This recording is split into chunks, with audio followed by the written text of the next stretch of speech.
the preferential option for the poor and vulnerable. So the preferential option for the poor is a frequently misunderstood theme of Catholic social teaching. A lot of times when I ask students what they think it means, they say the option for the poor means making sure that poor people have lots of options. That is not what the option for the poor means. It does not mean that making sure that poor and vulnerable people have options. Now that we know what the preferential option for the poor doesn't do, let's take a look at what the preferential option for the poor actually is.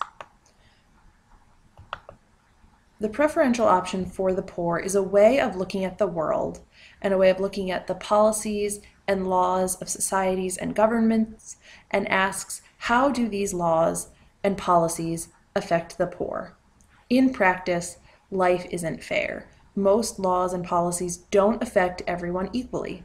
The preferential option for the poor asks us to look at laws and policies, and if they are going to be unfair, asks that we make them unfair on the side of the poorest and most vulnerable members of society.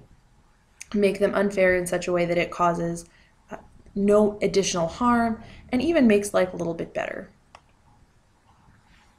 Here's an example of how the preferential option for the poor might address a law about sleeping under bridges. Now, a law that forbids sleeping under bridges would apply to all citizens. It would apply to the rich and to the poor.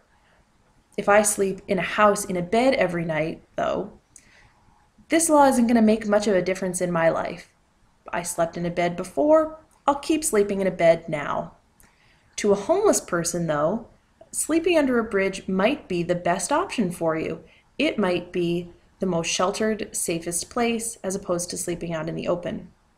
The preferential option for the poor would ask us to recognize that a law that prevents, for example, sleeping under bridges might look fair on its surface, but in fact causes a disproportionate amount of harm to the poorest members of society. That's the preferential option for the poor. How are we treating the most vulnerable members in society?